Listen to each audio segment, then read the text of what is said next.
Kaya yan yung sinasabi ko, bakit pa tayo mag-question and answer dito para atakihin niyo ako? Ang masusunod lang naman sa budget, 2 tao lang. Diba? Ang susunod nun na halimbawa ko ay yung budget ng Office of the Vice President. Kung makikita nyo, September 2023, merong lumabas na press release ang Makabayan Bloc. Sabi nila, may meeting kami with Congressman Martin Romualdez. Pinag-uusapan namin ang pagtanggal ng confidential funds. September yon. Pagkatapos nun, nagkwento sa akin ng isang congressman. Sabi niya, lumapit daw sa kanya si Congressman Ko at sinabihan siya na tatanggalin namin ang confidential funds ni Inday Sara.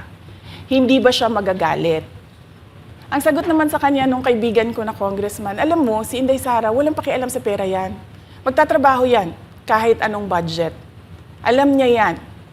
Dahil alam din niya na limitado ang pera ng gobyerno. Kaya magtatrabaho yan. Trabaho lang ang gusto niyan. Sinabihan siya. Inulit pa niya yung tanong. Tinanong niya yung congressman, sigurado ka ba na hindi magagalit si Inday Sara? Sabi niya, hindi. Kaya kung makita ninyo, doon sa budget hearing ng Office of the Vice President, ay dinefend namin ng maayos kung paano gagamitin ang confidential funds. Napapabilis ang trabaho, napapadali ang trabaho, dahil nakatarget yung mga proyekto. Pero pagkatapos nung plenary namin sa House, ay kaagad na lumabas, di ba? Walang 2 oras lumabas ang statement ni Congressman Zaldico. Ano sabi niya? Unanimous decision ng party leaders under the leadership of Congressman Martin Romualdez, tatanggalin namin ang confidential funds. At para hindi halata na inaatake nila ako, tinanggalan din nila yung mga iba pang mga departments ng kanilang confidential funds. So nakikita nyo, bumulong ang Makabayan Bloc kay Martin Romualdez. At dahil sa kagustuhan ni Martin Romualdez na hindi siya atakihin, at dahil sa gusto niyang suportahan ang Makabayan at ang NPA, nakinig siya. At ang ginawa niya, tanggalin yung budget. Alam na nila kung anong gagawin nila bago pa kami pumunta sa plenary ng House. Hindi ko alam yon. Kasi nasabihan na lang ako nung kaibigan kong congressman pagkatapos na. Nung nakita ko na nagsabi si Zaldico tanggalin niya ang confidential funds ng Office of the Vice President. So doon ko na lang naintindihan na aatake sila gamit ang confidential funds. Dahil sumunod nun, October, ay merong dated na October na audit memorandum ang Commission on Audit. Tapos meron silang October 3 na audit memorandum ang Commission on Audit. So sunod-sunod yun, makita mo. Naglabas ng press release ang Makabayan, nag-defend kami ng budget namin, nagsalita si Zaldico, lumabas ang mga AOM ng COA, September, October. Kaya yan din yung rason. Nung nakita na namin at na-confirm namin doon sa audit memorandum ng COA na ito na yon, confirmation ng pag-atake. Kasi hindi pa kami confirm doon sa unang tanggalin namin yung confidential funds sa OVP. Ang confirmation namin, noong nagba-budget hearing sila, at doon sa budget hearing, tinatanong nila, may AOM na ba? May AOM na ba?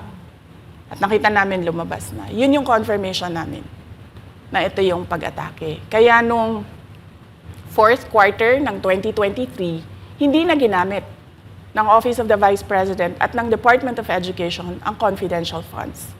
Kasi sabi ko sa kanila, kahit gaanong tamang gamit natin dyan, gagawan nila ng mali yan. Bubutasin nila yan at aatakihin tayo gamit ang confidential funds. At ang patutuon nito, kung makita ninyo, noong House hearing, noong August 27, 90% ng mga tanong, confidential funds. Kahit na 2024 at 2025, wala ng confidential funds ang Office of the Vice President. So yan yung explanation ko, mahabang explanation ko. Bakit pa tayo mag-question and answer? Para atakihin ninyo ako? Tapos, alam naman nating lahat. Congressman Zaldico, Congressman Martin Romualdez lang ang nagdidesisyon sa budget ng bayan. Madam Vice President, it seems na there's this great plan against you talaga to destroy you. And speaking of plan, kasi during the budget hearing po, may nagsabi kasi doon ng let's stick to our plan. And you also called that person po. Ano po, can you po share about this po? Ano ba tong plan talaga nila during this budget hearing? Oo. Doon sa budget hearing na nangyari noong August 27, nakita nyo na meron na silang nakahandang PowerPoint presentation, meron na silang nakahandang audiovisual presentation, meron na silang nakahanda na script na binabasa. At yung isa pa nga na congresswoman na sabi niya, wala akong panahon. Basta mahaba ito. Hindi ko mabasa letter per letter. Pero kung makita mo, may nakahanda siya na mga sagot sa mga sinabi namin sa Commission on Audit. Legal points na sinabi namin sa Commission on Audit.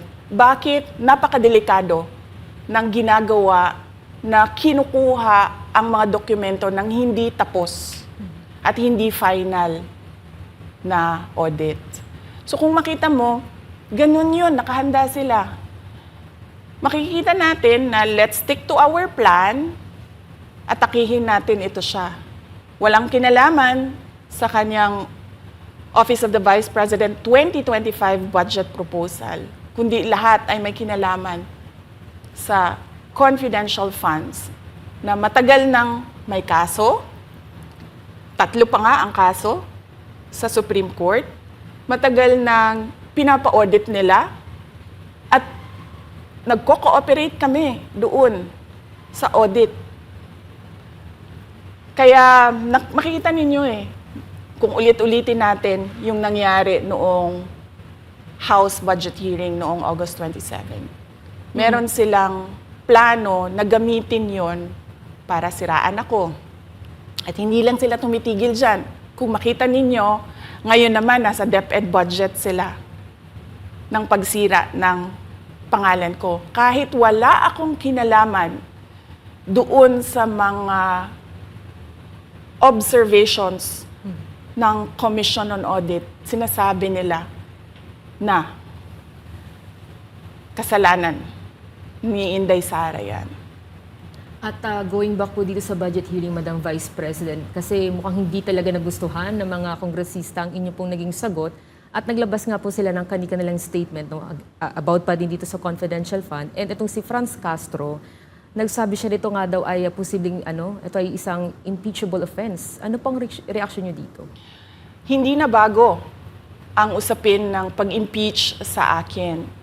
Kung babalik tayo nung nakaraang taon, ay nagsalita na si Franz Castro noong November 2023. Nagsabi na siya, ay pinag-uusapan namin ang impeachment ni Inday Sara. At nagbigay siya ng mga basehan doon sa ifa-file daw nila na impeachment. Kaya tuloy-tuloy lang yan na pinag-uusapan openly diyan sa House of Representatives ang impeachment. At lagi nandyan sa gitna si Franz Castro sa usaping impeachment sa akin. Unang-una, walang misuse ng confidential funds, walang misuse ng funds ng Department of Education. Kaya ngayon, ay pinipilit nilang gawan ng basihan yung mga sinasabi nila na impeachment sa akin. Kaya hindi bago yan na pinag-uusapan ang impeachment. Kasama yan sa plano nila laban sa akin. Ma'am, regarding naman po dito, kasi isa sa plano daw po nila ay bigyan kayo ng 0 or 1 peso budget ang OVP po. Kung sakaling mangyari po ito, ano ang magiging hakbang po? Narinig din namin na merong defunding, i-defund daw ang Office of the Vice President budget. Narinig din namin na posibleng piso lang ang ibigay na budget sa Office of the Vice President. Handa ako sa Office of the Vice President na magtrabaho kahit walang budget. Maliit lang yung opisina namin, maliit lang yung operations namin, kaya kayang-kaya namin na magtrabaho kahit walang budget. Alam naman namin na kapartiyan ng pag-atake. Kaya kami, tutuloy-tuloy lang din kami sa kailangan namin gawin para sa bayan. Madam Vice President, panghuli na lang po, no? Sa kabila po ng nararanasan ninyo na pag-atake, kaliwat kanan, at ang kalagayan po ng ating bansa, ano po ang inyong mensahe sa ating mga kababayan? Unang-una mensahe ko sa ating mga kababayan, huwag silang magpadala sa ingay ng politika. Kung makikita natin sa kasaysayan, lagi talagang inaatake ang Vice President dahil siya yung tinitingnan ng mga tao na baka magiging sunod na presidente. So lahat ng mga gustong tumakbong presidente ay uunahin nila atakihin talaga ang Vice President. Kaya huwag sila magpadala sa ingay ng paninira at politika. Pangalawa, isa-isahin nila ang bawat papel sa budget ng 2023 at 2024 at 2025. At pangatlo, kailangan magkaisa tayo na tumulong sa mga nangangailangan. Dumadami ang naghihirap ng mga pamilya. Dumadami ang nakakaranas ng gutom.